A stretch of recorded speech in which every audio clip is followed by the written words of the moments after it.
Wyoming Senator John Barrasso chairs the Senate Republican Policy Committee with me now. Senator, good morning to you. Hey, thanks, Bill. Thanks for having me. Things going to settle down there or not?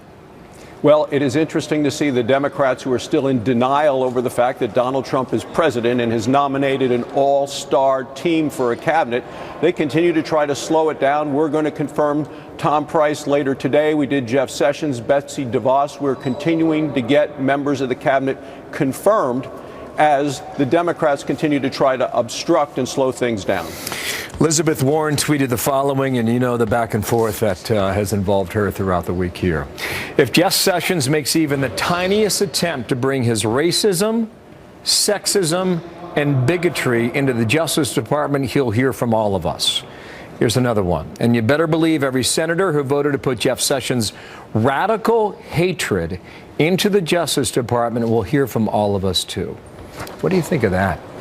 Well, I'll tell you, I was proud to vote for Jeff Sessions. I've worked with him in the Senate for 10 years. He is an incredibly kind man, a man who cares about the rule of law. He's going to do an outstanding job as Attorney General of the United States.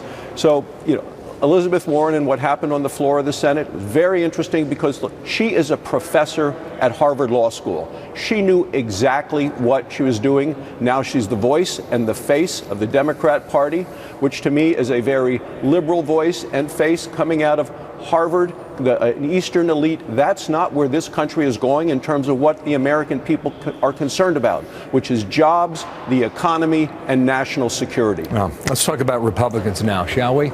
Sure.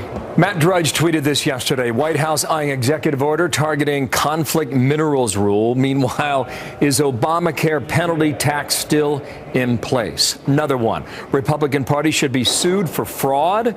No discussion of tax cuts now, just lots of crazy. Back to basics, guys. Where are we now in the tax cuts? Is there an active process to move that forward? And if there is, what's the status today, Senator? Well, we actually had a meeting in our steering committee yesterday to discuss the whole issue of tax reform, which is necessary in this country to get the economy going forward. The continuing on the promises that we have made as Republicans in terms of tax reform, in terms of getting rid of the abusive regulations that have come out of the Obama administration, in terms of working toward infrastructure and repealing and replacing the damage that's been done by the Obama health care law. We're continuing step by step in each of those ways, Bill. Is it slower than a President Trump would expect? Well, Donald Trump is a man of action. We continue to see that coming out of the White House, and we continue to see the Democrats in the Senate trying to slow down everything, including picking fights in battles they will not win, and they know it. I would think it has to be disheartening for them to continue to go after one cabinet nominee after another, and we continue to approve them.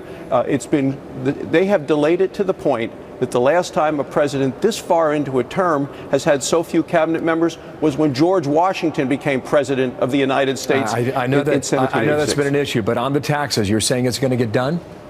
This year, absolutely. We continue to work on tax reform. You need to find ways to lower the rates, stimulate business, get the economy moving in a way that's been slowed down terribly under the Obama administration. That's turning around. All right, well, watch taxes for this year, as you just stated. On Obamacare, Senator Bob Corker was quoted as saying that there's not a cohesive idea behind any one plan, and I think that's evident. When does that change, Senator? Well, we continue to have meetings regularly. As a matter of fact, did yesterday. We're meeting with insurance commissioners from around the states. Different states are coming in, holding hearings. We have a blueprint, a working document on ways to actually help try to deal with the terrible problems of the Obama health care law. Bill, there are two reports out this week. One is the people that have signed up are sicker, which means more expensive. That's one of the things driving costs up. And the other is that fewer people signed up for Obamacare this year than last year because they know it's not a good deal for them personally. So there are things that are going to have to change and things that won't change. Things that won't change, people under 26 will be able to stay on their parents' plan. And we've talked about for people with pre-existing conditions, they'll be protected. Can you say with the same conviction that that will happen this year, as you just stated on taxes? Well, I am convinced that it will. I continue to work with others on that, working with the chairman of the different committees, the House and the Senate. We're continuing to work we are committed to long-term solutions. Health care needs to be fixed. Obamacare can't be fixed. People have suffered enough. We want to provide relief. We want to help those people repair the damage that's been done to them and their lives. That's my long-term commitment as a doctor and a senator. Okay, and that conversation will continue then. We'll try and figure out a schedule when appropriate. Senator, thank you for your time. John Barrasso, the Republican from Wyoming there on the Hill. Thank you.